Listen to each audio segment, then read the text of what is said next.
नमस्कार दोस्तों, मेरा नाम है संजीव वार्ष्णेय और आप देख रहे हैं टेलीकॉम गुरु यूट्यूब चैनल। आज की वीडियो में हम बात करने वाले हैं मैट्रिक्स के पेनेक्स के सिस्टम के अंदर कॉलर आईडी के बारे में। तो कॉलर आईडी फैसिलिटी, अगर आपके फ़ोन्स में कॉलर आईडी फैसिलिटी वर्क नहीं कर रही है, आपके जो एसएलटी फ़ोन्स हैं उसमें या फिर आपके जो की फ़ोन्स हैं उसमें कॉलर आईडी फैसिलिटी वर्क नहीं कर रहा है, तो उस केस में आपको किन पैरामीटर्स पे ध्यान रखना है, किन पैरामीटर्स को चेक करके आप कॉलर आईडी को एक्टिवेट कर सकते हैं। तो सबसे पहले आइडेंटिफिकेशन ये होता है कि कॉलर आईडी दो टाइप की होती है।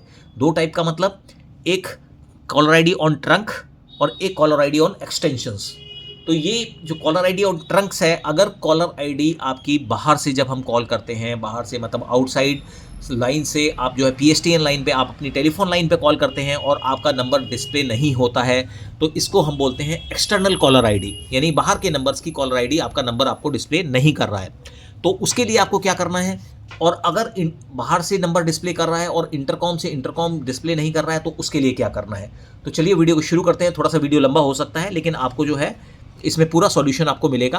पहले हम बात करते हैं बाहर से कॉलर आईडी के लिए, बाहर से यानी आउटसाइड लाइन्स से कॉलर आईडी के लिए। तो इसके लिए सबसे पहले आपको क्या करना है, यहाँ पर एक ऑप्शन आता है सीओ कॉन्फ़िगरेशन। तो ये देखिए, आप यहाँ पर ध्यान से देखेंगे तो यहाँ पर ऑप्शन आ रहा है सीओ कॉन्फ़िगरेशन। इस कॉन्फ़िगरेशन में जब जाएंगे सीओ पैरामीटर्स, अब सीओ पैरामीटर्स में आप जाएंगे तो यहाँ पर हमारे पास अभी हमारी जो सीओ कोई भी कनेक्टेड नहीं है, क्योंकि हमारे इसमें हमने कोई भी ट्रंक कार्ड्स नहीं लगाया हुआ है। तो इसलिए हम इसका जो सीओ कॉन्फ़िगरेशन का, तो सीओ पैरामीटर्स में एक होता है ऑप्शन आता है सीओ हार्डवेयर टेम्पलेट। जैसा कि यहाँ पर आप देख रहे हैं, तो ये नॉर्मली क्या होता है कि नॉर्मली यहाँ पर सीओ हार्डवेयर टेम्पलेट जो है बाय डिफ़ॉल्ट 2 सेलेक्टेड होता है। तो जो भी आपका सीओ पैरामीटर्स के अंदर सीओ हार्डवेयर टेम्पलेट अगर 2 सेलेक्टेड है तो 2, अगर 1 सेलेक्टेड है तो 1, आपको वो देखना है। यहाँ पर जो ऑप्शन रिसीव सीएलआई टाइप, ये पैरामीटर जो है ये आउटसाइड ट्रंक के लिए ये बहुत इंपॉर्टेंट है। तो यहाँ पर क्या करना होता है, आपको बाय डिफ़ॉल्ट जो होता है NEETSI DTMF फॉर्मेट ये चूजेस होता है। तो यहाँ पर आपको चेंज करके देखना पड़ता है। नॉर्मली क्या होता है कि अगर आप एयरटेल की लाइन यूज़ कर रहे हैं तो नॉर्मली आज की डेट में जो ज़्यादातर जो वो फॉर्मेट प्रोवाइड कर रहे हैं that is FSK V23 V.23 format, ये एयरटेल की तरफ से प्रोवाइड हो रहा है। तो आप यहाँ पर इसको चेंज करेंगे और यहाँ पर आप इसको सबमिट कर देंगे। फिर आप चेक करेंगे कि बाहर से आप जो कॉल करते हैं तो क्या आपकी कीफोन पे कॉलर आईडी आ रही है। अगर आ रही है तो वेल एंड गुड, अगर नहीं आ रही है तो उस केस में फिर आप जो है इसको फिर आप चेंज करके देखेंगे। यहाँ पर फिर इसके अंदर एक फॉर्मेट जो नॉर्मली जो ज़्यादा पॉपुलर है that is any DTMF format without start and stop code. तो ये फॉर्मेट आप चूज़ करेंगे, इसको सबमिट करके देखेंगे। तो इस तरीके से यहाँ पर आप जो है फॉर्मेट चेंज कर करके आप इसको देखेंगे। नॉर्मली आपको जो है FSK V23 या फिर जो है लास्ट वाला जो फॉर्मेट है any DTMF format without start and stop code, तो इन दोनों में से ये ज़्यादातर मैच हो जाते हैं। अगर मैच नहीं होते हैं तो उस केस में आप जो है एक एक कम्बिनेशन चेंज करके देख सकते हैं। तो यहाँ पर आप देखेंगे कि यहाँ पर आपके पास 10 फॉर्मेट अवेलेबल है, 10 टाइप्स की कॉलर आईडी अवेलेबल है। तो डिफरेंट आप इसमें चूज़ करके इस चीज़ को निकाल सकते हैं।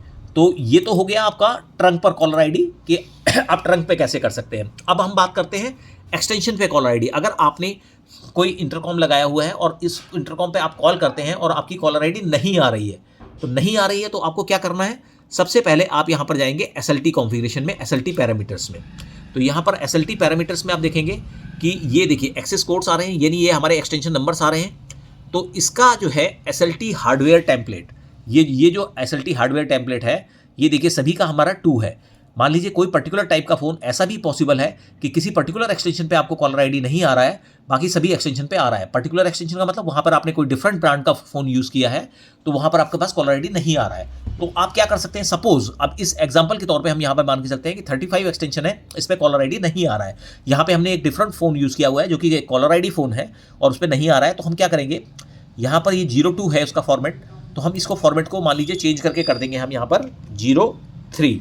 तो यहाँ पर हमने 03 कर दिया और इसको सबमिट कर दिया। अब हम क्या करेंगे, SLT हार्डवेयर टेम्पलेट में जाएंगे और यहाँ पर 03 जो फॉर्मेट है इसमें यहाँ देखेंगे जो CLI टाइप है, पहला आप देखेंगे यहाँ पर देखिए 3 के अंदर जो DTMF आ रहा है, तो ये अभी प्रेजेंटली जो है DTMF मोड को सपोर्ट कर रहा है। और अगर कॉलर आईडी अभी नहीं आ रही है तो उस केस में आप यहाँ पर इसको चेंज कर सकते हैं, या तो FSK V.23 कर सकते हैं या FSK बेलकोर कर सकते हैं। तो इसमें 3 तरह के फॉर्मेट्स अवेलेबल होते हैं। ये फैसिलिटी केवल इंटरकॉम्स के लिए होती है कि अगर इंटरकॉम से इंटरकॉम आपको कॉलर आईडी नहीं आ रहा है तो, और अगर आपका कोई भी फॉर्मेट नहीं है तो आप नन रख सकते हैं। यानी इस तरीके से आप जो है ना इनमें से कोई भी एक चूज करके रख सकते हैं।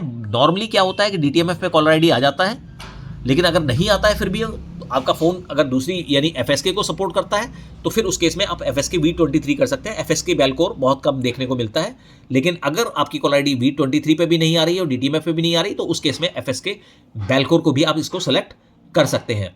तो इस प्रकार से आप जो है इस फॉर्मेट में आप चूज़ करके आप अपने एक्सटेंशंस की कॉलर आईडी और ट्रंक की कॉलर आईडी को एक्टिवेट कर सकते हैं। तो अगर आपको हमारा वीडियो पसंद आया हो तो आप हमारी वीडियो को लाइक कीजिएगा, चैनल को सब्सक्राइब कीजिएगा and press the bell icon. और इस तरह की वीडियो को देखने के लिए आप बने रहिए हमारे चैनल पे। और अगर आपकी कोई रिक्वायरमेंट होती है या कोई क्वेरी होती है तो आप डिस्क्रिप्शन बॉक्स में दिए गए नंबर्स पे कॉन्टैक्ट कर सकते हैं और आपकी इसकी सर्विसेज आप जो है पा सकते हैं। Thank you.